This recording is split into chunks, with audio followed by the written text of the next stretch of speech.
ಸ್ನೇಹಿತರೆ, ಯಶೋಧ ಚಾನಲ್ಗೆ ತಮಗೆಲ್ಲರಿಗೂ ಸ್ವಾಗತ.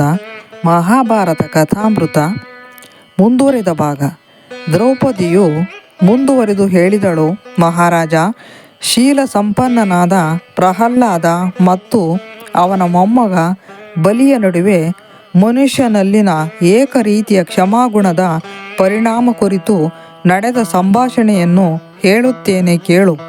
ಒಮ್ಮೆ ಬಲಿಯು ವಿವೇಕಿಯೂ ಧರ್ಮದ ಒಳನೋಟವನ್ನು ಬಲ್ಲವನೂ ಆದ ಅಸುರರ ದೊರೆಯಾದ ತನ್ನ ತಾತ ಪ್ರಹ್ಲಾದನನ್ನು ಕೇಳಿದ, ತಾತ, ಕ್ಷಮೆ ಕೀರ್ತಿಯನ್ನು ತರುತ್ತದೆಯೋ ಅಥವಾ ಶೌರ್ಯ ಪರಾಕ್ರಮ ಕೋಪವು ಕೀರ್ತಿಯನ್ನು ತರುತ್ತದೆಯೋ?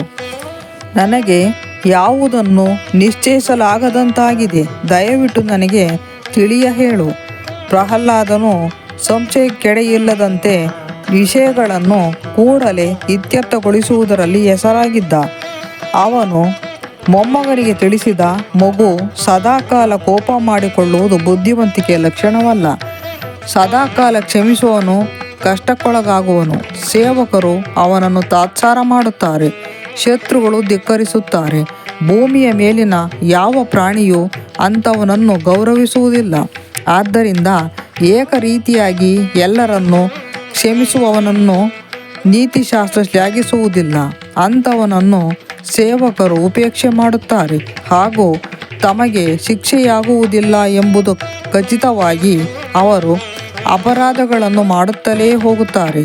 ದುಷ್ಟರಾದ ಸೇವಕರು ಅಂಥವರ ಆಸ್ತಿಪಾಸ್ತಿಯನ್ನು ದೋಚುವ ಪಿತೂರಿಯನ್ನು ಮಾಡುತ್ತಾರೆ. ಇಂತಹ ಸೇವಕರು ಒಡೆಯನನ್ನು ದೋಚದೆ ಬಿಡರು. ಹಂತ ಹಂತವಾಗಿ ಅವರು ವಾಹನಗಳು, ವಸ್ತ್ರಗಳು, ಆಭರಣಗಳು, ಪಲ್ಲಂಗ, ಆಹಾರ ಹೀಗೆ ಒಡೆಯನ ಸಮಸ್ತವನ್ನು ಅಪಹರಿಸುತ್ತಾರೆ. ನಿರಂತರ ಕ್ಷಮೆಯಿಂದ ವ್ಯಕ್ತಿಯು ತನ್ನ ಸೇವಕರಿಂದ ಸಲ್ಲಬೇಕಾದ ಸೇವೆ ಮತ್ತು ಗೌರವಗಳಿಂದ ವಂಚಿತನಾಗುತ್ತಾನೆ. ಸದಾಕಾಲವು ಕ್ಷಮಿಸುವ ಕರುಣಾಮಯಿಯಾದ ವ್ಯಕ್ತಿಯನ್ನು ಅವನ ಸೇವಕರು ಮಾತ್ರವಲ್ಲ, ಮಡದಿ ಮಕ್ಕಳು, ಜನಸಾಮಾನ್ಯರು ಉದಾಸೀನ ಭಾವದಿಂದ ಕಾಣುತ್ತಾರೆ ಹಾಗೂ ಕಠಿಣವಾಗಿ ನಡೆದುಕೊಳ್ಳುತ್ತಾರೆ. ದುಷ್ಟರು ಕರುಣಾಮಯನಾದ ವ್ಯಕ್ತಿಯನ್ನು ತಿರಸ್ಕಾರದಿಂದ ಕಾಣುವುದಷ್ಟೇ ಅಲ್ಲದೆ ಅವನ ಪತ್ನಿಯನ್ನು ಬಯಸುತ್ತಾರೆ. ಅಂಥವನ ಹೆಂಡತಿಯೇ ಸ್ವತಃ ಗಂಡನನ್ನು ತಿರಸ್ಕಾರದಿಂದ ಕಾಣುತ್ತಾಳೆ ಹಾಗೂ ಸ್ವೇಚ್ಛಾ ಪ್ರವೃತ್ತಿಯವಳಾಗಿರುತ್ತಾಳೆ. ಸೇವಕರು ವ್ಯಕ್ತಿಯ ಕಾರುಣ್ಯದ ಲಾಭ ಪಡೆದುಕೊಳ್ಳುತ್ತಾರೆ. ಅಷ್ಟೇ ಅಲ್ಲ, ಅವನನ್ನು ಕಷ್ಟ ಕೋಟಲೆಗಳಿಗೆ ದೂಡುತ್ತಾರೆ. ಹೀಗೆ ನಿರಂತರವಾಗಿ ಕ್ಷಮಿಸುವ, ಕರುಣೆ ತೋರುವ ವ್ಯಕ್ತಿ ತೊಂದರೆಗೊಳಗಾಗುತ್ತಾನೆ. ನಿರಂತರ ಕ್ಷಮೆ ಕರುಣೆಗಳು ಗೋಜಲು ಗೊಂದಲಗಳನ್ನು ಸೃಷ್ಟಿಸುತ್ತವೆ. ಮಗು, ದಯೆ, ಕಾರುಣ್ಯ ಭಾವ ಇಲ್ಲದ ಮುಂಗೋಪಿಗಳು ಹಾಗೂ ಕಟುಕ ಮನೋಧರ್ಮೀಯರ ಫಲಗಳನ್ನು ಹೇಳುವೆನು ಕೇಳು. ಕಾರ್ಯಕಾರಣ ಸಂದರ್ಭಗಳನ್ನು ಅರಿಯದವನ ಕೋಪತಾಪಗಳು ಉಳಿದವರಿಗೆ ಶಾಪವಾಗಿ ಪರಿಣಮಿಸುತ್ತವೆ. ಅಂಥವನು ತನ್ನ ಬಂಧು ಮಿತ್ರರ ಅಸಮಾಧಾನ ಸಿಟ್ಟುಗಳಿಗೆ ಗುರಿಯಾಗುತ್ತಾನೆ. ಅವನನ್ನು ಬಂಧು ಬಾಂಧವರು ದ್ವೇಷಿಸುತ್ತಾರೆ. ಕೋಪವನ್ನು ಅದುಮಿಟ್ಟು ಒಳಗೊಳಗೆ ತಳಮಳಿಸುತ್ತಾ ತನ್ನ ಶಕ್ತಿ ಸಾಮರ್ಥ್ಯಗಳಿಂದ ಅನ್ಯರ ಗರ್ವಭಂಗ ಮಾಡಲು ಪ್ರಯತ್ನಿಸುವವನು ತನ್ನ ಸಂಪತ್ತನ್ನು ಕಳೆದುಕೊಳ್ಳುವನು. ಅವನನ್ನು ಎಲ್ಲರೂ ಅಸಡ್ಡೆಯಿಂದ ಕಾಣುವರು. ಯಾರೊಬ್ಬರೂ ಅವನಿಗೆ ಮಿತ್ರರಾಗಿರುವುದಿಲ್ಲ. ಇದು ಅವನನ್ನು ಮತ್ತಷ್ಟು ನೋಯಿಸುತ್ತದೆ ಹಾಗೂ ಅವನಲ್ಲಿನ ದ್ವೇಷ ಭಾವನೆಯನ್ನು ಉದ್ದೀಪನಗೊಳಿಸುತ್ತದೆ. ಅವನು ಹೆಚ್ಚು ಹೆಚ್ಚು ಶತ್ರುಗಳನ್ನು ಹೊಂದುವನು. ಸಣ್ಣ ಪುಟ್ಟ ವಿಷಯಗಳಿಗೆ ಅಥವಾ ವಿನಾಕಾರಣ ಅವನು ಜನರನ್ನು ಶಿಕ್ಷಿಸುವನು. ಹೀಗಾಗಿ ಜನರು ಅವನ ಬಗ್ಗೆ ಹಗೆತನ ಬೆಳೆಸಿಕೊಳ್ಳುವರು ಹಾಗೂ ಅವನು ತೀವ್ರ ನಷ್ಟವನ್ನು ಅನುಭವಿಸುವನು.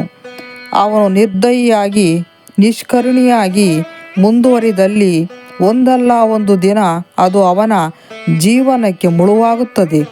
ತನಗೆ ಒಳ್ಳೆಯದನ್ನು ಮಾಡಿದ ಹಾಗೂ ಕೆಡುಕನ್ನು ಮಾಡಿದ ಜನರ ಬಗ್ಗೆ ಕ್ರೋಧವನ್ನು ಸಾಧಿಸುವವನ ಬಗ್ಗೆ ಜನ ಭಯಭೀತರಾಗುತ್ತಾರೆ. ಅಂಥವರನ್ನು ಮನೆಯೊಳಗೆ ಹೊಕ್ಕ ಸರ್ಪದಂತೆ ಭಾವಿಸುತ್ತಾರೆ. ಎಲ್ಲರ ಪ್ರತಿರೋಧ, ಹಗೆತನಗಳನ್ನು ಗಳಿಸಿದ ವ್ಯಕ್ತಿ ಅಭ್ಯುದಯ ಹೊಂದುವುದು ಹೇಗೆ ಸಾಧ್ಯ? ಜನ ಅಂಥವರನ್ನು ಮುಗಿಸಲು ತಮ್ಮ ಸಮಯಕ್ಕಾಗಿ ಕಾಯುತ್ತಾರೆ. ಆದ್ದರಿಂದ ಮಗು, ಕೇಳು. ಮನುಷ್ಯನಾದವನು ಯಾವಾಗಲೂ ಕೋಪತಾಪಗಳಿಂದ ಕುದಿಯುತ್ತಿರಬಾರದು, ಅಥವಾ ಸದಾಕಾಲವೂ ಮೃದುವಾಗಿರಬಾರದು.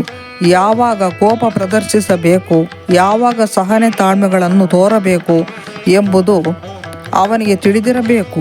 ಅವನು ಅದೇ ರೀತಿ ನಡೆದುಕೊಳ್ಳಬೇಕು. ಕೋಪ ಪ್ರದರ್ಶನಕ್ಕೆ ಸೂಕ್ತ ಸಮಯ ಯಾವುದು? ಹಾಗೂ ದಯಾಪರತೆ, ಮೃದುತ್ವ ತೋರಲು ಸೂಕ್ತ ಸಮಯ ಯಾವುದು ಎಂಬುದನ್ನು ಅರಿತವನು ಭೂಲೋಕದಲ್ಲಿ ಅಭ್ಯುದಯ ಹೊಂದುವನು ಹಾಗೂ ಪರಲೋಕದಲ್ಲಿ ಮೋಕ್ಷ ಗಳಿಸುವನು. ಮಗು, ದಯೆ ಕರುಣೆಗಳನ್ನು ತೋರಿಸುವ ಬಗ್ಗೆ ಪ್ರಾಜ್ಞರು ಏನೆಲ್ಲ ಹೇಳಿದ್ದಾರೆಂಬುದನ್ನು ನಾನು ನಿನಗೆ ತಿಳಿಯ ಹೇಳುವೆ. ಕಿವಿಗೊಟ್ಟು ಕೇಳು. ಒಬ್ಬ ವ್ಯಕ್ತಿ ಒಮ್ಮೆ ನಿನಗೆ ಒಳ್ಳೆಯದನ್ನು ಮಾಡಬಹುದು. ಅದೇ ವ್ಯಕ್ತಿ ಮತ್ತೊಂದು ಸಲ ಕೆಟ್ಟದ್ದನ್ನು ಮಾಡಬಹುದು.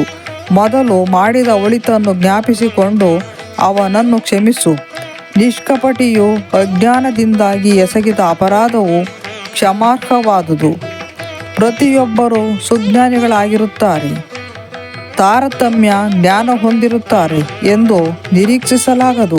ಆದರೆ ಜ್ಞಾನಿಯಾದ ವ್ಯಕ್ತಿ ಅಪರಾಧವೆಸಗಿಯೂ ತಾನೇನೂ ತಪ್ಪು ಮಾಡಿಲ್ಲ ಎಂದು ವಾದಿಸಿದಲ್ಲಿ ಅಂಥ ವ್ಯಕ್ತಿ ಕಠಿಣ ಶಿಕ್ಷೆಗೆ ಅರ್ಹನು. ಅಂಥ ವ್ಯಕ್ತಿಯನ್ನು ಎಂದೆಂದೂ ಕ್ಷಮಿಸಬಾರದು. ಅಪರಾಧಿ ಅಥವಾ ತಪ್ಪು ಮಾಡಿದವನು ಯಾರೇ ಇರಲಿ, ಅಂಥವನ ಮೊದಲ ಅಪರಾಧ ಕ್ಷಮಾರ್ಹವಾದುದು. ಅವನು ಎರಡನೇ ಸಲ ಅಪರಾಧವೆಸಗಿದಾಗ ಅಪರಾಧ ಉಗ್ರ ಸ್ವರೂಪದ್ದಲ್ಲವಾದರೂ ಅವನನ್ನು ದಂಡಿಸಬೇಕು. ನೀತಿಶಾಸ್ತ್ರದಲ್ಲಿ ಪರಿಣತರಾದವರು ಅಪರಾಧಿಯ ಮನವಿಯನ್ನು ಪರಿಶೀಲಿಸಿ ಅವರಿಗೆ ಅವನು ಅಜ್ಞಾನ ಅಥವಾ ಬೇರೊಬ್ಬರ ಚಿತಾವಣೆಯಿಂದ ಅಪರಾಧ ಮಾಡಿದ್ದು ಎಂಬುದು ಮನವರಿಕೆಯಾದಲ್ಲಿ ಅಂಥವನನ್ನು ಕ್ಷಮಿಸಬಹುದು. ರಾಜಿ ಸಂಧಾನ, ಉಡುಗೊರೆ ನೀಡುವುದು, ಶತ್ರುಗಳ ನಡುವೆ ಬಿಕ್ಕಟ್ಟು ಸೃಷ್ಟಿಸುವುದು ಹಾಗೂ ಬಲಪ್ರಯೋಗ ಇವು ಯಥೋಚಿತ ಮಾರ್ಗಗಳು.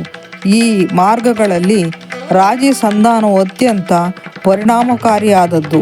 ವಿವೇಚನೆಯಿಂದ ಪರಿಗಣಿಸಿದಾಗ ರಾಜಿ ಸಂಧಾನದಿಂದ ಅಜೇಯನಾದ ಶತ್ರುವನ್ನು ಗೆಲ್ಲಬಹುದು. ರಾಜಿ ಸಂಧಾನಗಳಿಂದ ಇತ್ಯರ್ಥವಾಗದ ಯಾವ ವಿಷಯವೂ ಇಲ್ಲ. ರಾಜಿ ಸಂಧಾನ ಬಾಹ್ಯ ನೋಟಕ್ಕಿಂತ ಮಿಗಿಲಾದ ಅಂತಃಶಕ್ತಿಯನ್ನು ಹೊಂದಿದೆ. ರಾಜಿ ಸಂಧಾನ ಮತ್ತು ಬಲಪ್ರಯೋಗ ಮಾರ್ಗಗಳನ್ನು ವಿವೇಚನೆಯಿಂದ ಬಳಸಬೇಕು. ಕಾಲ, ಸ್ಥಳ, ಸಮಯ, ಸಂಪನ್ಮೂಲಗಳು ಇವೆಲ್ಲದರ ಬಗ್ಗೆ ಪರ್ಯಾಲೋಚಿಸಿ ವಿವೇಚನೆಯ ಮಾರ್ಗವನ್ನು ತುಳಿಯಬೇಕು.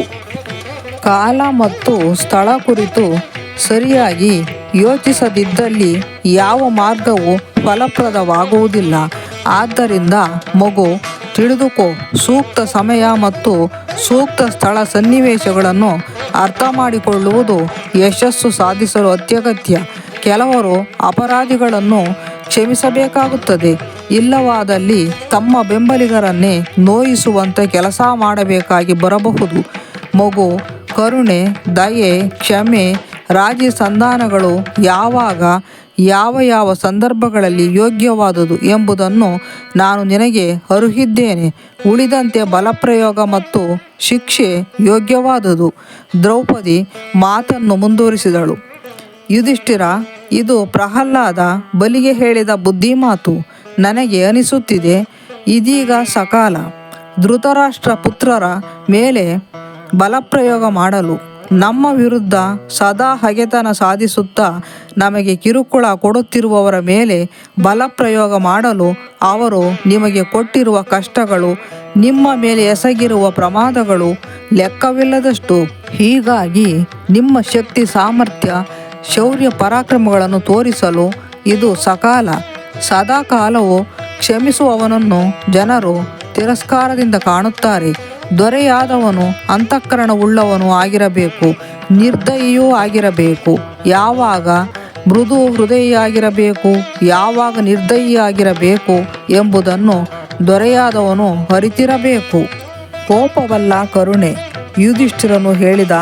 ದ್ರೌಪದಿಯ ಮಾತುಗಳನ್ನು ಯುಧಿಷ್ಠಿರನು ತಾಳ್ಮೆಯಿಂದ ಕಿವಿಗೊಟ್ಟು ಕೇಳಿಸಿಕೊಂಡು ನಂತರ ಹೇಳಿದನು. ಪ್ರಾಜ್ಞಳೆ, ಕೋಪ ಮನುಷ್ಯನನ್ನು ನಾಶ ಮಾಡುತ್ತದೆ. ಕೋಪವನ್ನು ನಿಯಂತ್ರಿಸುವುದರಿಂದ ಅಭ್ಯುದಯವಾಗುತ್ತದೆ. ಕೋಪವನ್ನು ನಿಯಂತ್ರಿಸಲಾಗದವನು ಅದರಿಂದ ಸಂಪೂರ್ಣ ನಾಶವಾಗಿ ಹೋಗುತ್ತಾನೆ. ಕೋಪವು ಜನರ ವಿನಾಶದ ಮೂಲ ಕಾರಣ. ನನ್ನಂಥವನು ನನ್ನ ಕೋಪವನ್ನು ಅದು ವಿನಾಶಕಾರಿ ಎಂದು ತಿಳಿದು ಇತರರತ್ತ ತಿರುಗಿಸುವುದು ಹೇಗೆ ಸಾಧ್ಯ? ಕೋಪಗೊಂಡ ವ್ಯಕ್ತಿಯು ವಿವೇಚನಾ ಶಕ್ತಿಯನ್ನು ಕಳೆದುಕೊಳ್ಳುತ್ತಾನೆ ಹಾಗೂ ಪೂರ್ವಾಪರ ವಿಮರ್ಶೆ ಮಾಡದೆ ಕೆಲಸ ಮಾಡುತ್ತಾನೆ. ಕಡುಕೋಪಿಯಾದವನು ಗುರುಗಳನ್ನು ಹಿರಿಯರನ್ನು ವಧೆ ಮಾಡಲು ಹೇಸುವುದಿಲ್ಲ. ಕೋಪಿಷ್ಠನು ದುಡುಕಿನ ಸ್ವಭಾವದವನಾಗಿರುತ್ತಾನೆ. ಏನಾಗುತ್ತಿದೆ ಏನಾಗುತ್ತಿಲ್ಲ ಎಂದೆಲ್ಲ ಯೋಚಿಸುವುದಿಲ್ಲ. ಕೋಪಿಷ್ಠನು ಮಾಡದ ಕೆಲಸವೇ ಇಲ್ಲ ಹಾಗೂ ಆಡದ ಮಾತೇ ಇಲ್ಲ. ಅವನು ಪೂಜನೀಯ ವ್ಯಕ್ತಿಯ ಹತ್ಯೆ ಮಾಡುತ್ತಾನೆ ಹಾಗೂ ಯಾರು ಸಂಹಾರ ಯೋಗ್ಯರೋ ಅಂಥವರನ್ನು ಪೂಜಿಸುತ್ತಾನೆ. ಕೋಪವನ್ನು ನಿಯಂತ್ರಿಸಲಾಗದವನು ತನ್ನನ್ನೇ ಕೊಂದುಕೊಳ್ಳುತ್ತಾನೆ. ನಿಜವಾದ ಜ್ಞಾನಿಗೆ ಕೋಪದಲ್ಲಿ ವಿನಾಶದ ಬೀಜಗಳಿವೆ ಎಂಬುದು ತಿಳಿದಿರುತ್ತದೆ ಎಂದೇ ಅದನ್ನು ತಪ್ಪಿಸುತ್ತಾನೆ, ಕೋಪವನ್ನು ಬಿಡುತ್ತಾನೆ. ದ್ರೌಪದಿ, ಕೋಪವನ್ನು ತ್ಯಜಿಸುವವನು ದುರ್ಬಲ ಎಂದು ಕಲ್ಪಿಸಿಕೊಳ್ಳಬೇಡ. ನಿಜವಾದ ಧೀರನಿಂದ ಮಾತ್ರ ಕೋಪದ ಮೇಲೆ ಪ್ರಭುತ್ವ ಸಾಧಿಸುವುದು ಸಾಧ್ಯ. ನನ್ನಂಥವನು ಕೋಪ ಹೊಂದುವುದು ಹೇಗೆ ಸಾಧ್ಯ? ದ್ರೌಪದಿ, ಕೋಪದಿಂದ ಕೆರಳಿದ ವ್ಯಕ್ತಿಯ ವೈರಿಯು ಕೋಪದ ಕೈಗೆ ಲಗಾಮನ್ನು ಕೊಡಬಾರದು. ಹಾಗಾದಲ್ಲಿ ಕೋಪವು ಇಬ್ಬರನ್ನು ನಾಶ ಮಾಡುತ್ತದೆ. ಕೋಪದ ಎದುರು ತಾಳ್ಮೆಯಿಂದಿರುವ ವೈರಿಯು ವೈದ್ಯನಿದ್ದಂತೆ. ನಾನು ಇನ್ನೊಂದು ವಿಚಾರವನ್ನು ನಿನಗೆ ಹೇಳುತ್ತೇನೆ, ಕೇಳು. ಪ್ರಬಲನಾದ ವ್ಯಕ್ತಿಯೊಬ್ಬ ದುರ್ಬಲನಾದ ವ್ಯಕ್ತಿಯೊಬ್ಬನ ಮೇಲೆ ಕೋಪ ಮಾಡಿಕೊಂಡಲ್ಲಿ ಅದು ಅವರಿಬ್ಬರಿಗೂ ಹಾನಿಯುಂಟು ಮಾಡುತ್ತದೆ. ಇಬ್ಬರು ತಾಳ್ಮೆ ಕಳೆದುಕೊಂಡು ಬಲ ಪ್ರದರ್ಶನಕ್ಕಿಳಿಯುತ್ತಾರೆ. ದುರ್ಬಲ ವ್ಯಕ್ತಿಯು ನಾಶ ಹೊಂದುತ್ತಾನೆ. ದುಡುಕಿನಿಂದ ಹೋರಾಟಕ್ಕಿಳಿಯುವವನು ನಾಶ ಹೊಂದುತ್ತಾನೆ. ಅವನಿಗೆ ಇಹದಲ್ಲಿ ಪರದಲ್ಲಿ ಎಲ್ಲೂ ಯಶಸ್ಸು ಇರುವುದಿಲ್ಲ. ಆದ್ದರಿಂದಲೇ ತಿಳಿದವರು ಹೇಳುತ್ತಾರೆ, ದುರ್ಬಲನಾದವನು ಕೋಪವನ್ನು ನಿಯಂತ್ರಿಸಿಕೊಳ್ಳಬೇಕು ಹಾಗೂ ತಾಳ್ಮೆಯಿಂದಿರಬೇಕು ಎಂದು. ಹಾಗೆಯೇ ಪ್ರಬಲನಾದ ವ್ಯಕ್ತಿಯೊಬ್ಬ ಮುಂಗೋಪಿಯಿಂದ ಕಿರುಕುಳಕ್ಕೊಳಗಾಗಿಯೂ ಪ್ರತೀಕಾರ ತೀರಿಸಿಕೊಳ್ಳದಿದ್ದಲ್ಲಿ ಪರಲೋಕದಲ್ಲಿ ಅವನು ಸದ್ಗತಿ ಹೊಂದುವನು. ಆದ್ದರಿಂದ ನಿಜವಾಗಿ ಪ್ರಾಜ್ಞರಾದವರು ಅವರು ಪ್ರಬಲರೇ ಇರಲಿ ದುರ್ಬಲರೇ ಇರಲಿ ಆಪತ್ಕಾಲದಲ್ಲಿ ತಾಳ್ಮೆ ವಹಿಸುತ್ತಾರೆ. ಮಹಾಭಾರತ ಮುಂದುವರಿಯಲಿದೆ. ಯಶೋಧ ಚಾನಲ್ಗೆ ಸಬ್ಸ್ಕ್ರೈಬ್ ಮಾಡಿ, ಶೇರ್ ಮಾಡಿ, ಲೈಕ್ ಮಾಡಿ. ಧನ್ಯವಾದಗಳು.